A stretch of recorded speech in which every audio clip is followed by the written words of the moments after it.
총선에서 압승한 민주당은 21대 국회가 끝나기 전에 최상병 사건 외압 의혹 특검법을 처리하겠다며 여권을 거듭 압박하고 있습니다. 높은 정권 심판 여론을 확인한 국민의힘은 특검법에 반대해왔던 기존 입장을 고수하는 데 부담을 느끼는 상황인데요. 국회 연결해 보겠습니다. 손효정 기자. 네, 국회입니다. 5월 임시회가 시작될 텐데요. 특검법 처리 문제 쟁점 현안으로 떠올랐군요.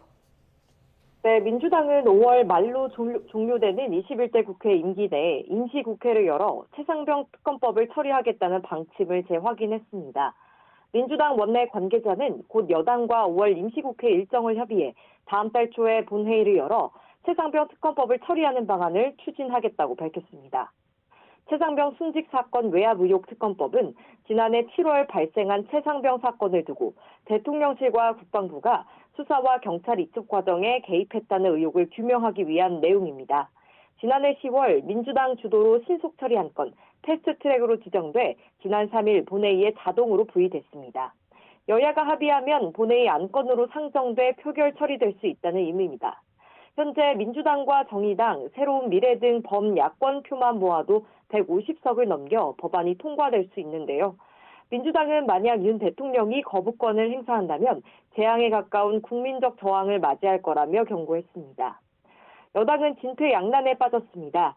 앞서 야당의 특검 수용 요구를 총선용 공세라며 반대해왔는데 선거가 참패로 끝나 기존 입장을 고수하기엔 부담이 크기 때문입니다. 또 최상병 수사 외압 사건의 핵심 피의자인 이종섭 전 국방부 장관이 주 호주 대사로 출국하며 총선 심판 여론을 키웠던 것도 고민이 깊어지는 대목입니다. 원내에선 일단 수사가 이뤄지고 있는 만큼 특검법 처리가 당장 급하진 않다며 민생 법안을 먼저 처리해야 한다는 기류가 강합니다.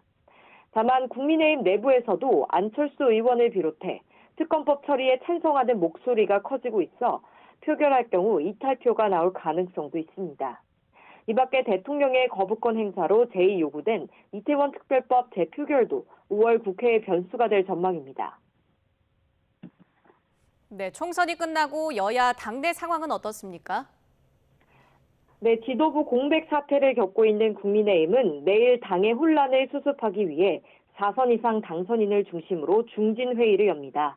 당 재건을 맡게 될 새 지도체제의 구성 방법과 시점을 논의하기 위해서인데요.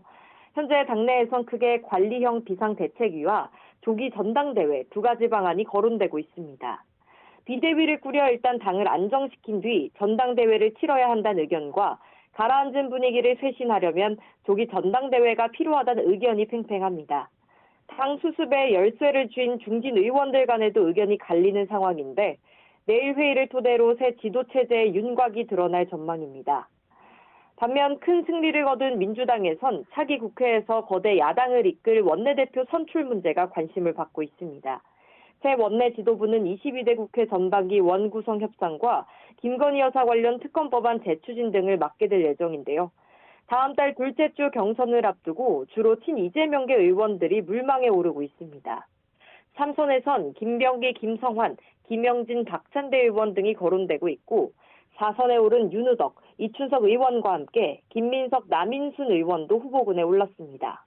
함께 호흡을 맞출 이재명 대표의 의중이 영향을 미칠 거라는 관측이 나오는데 민주당 당선인의 40%를 차지하는 초선 의원들의 표심이 결정적일 것으로 보입니다. 지금까지 국회에서 전해드렸습니다.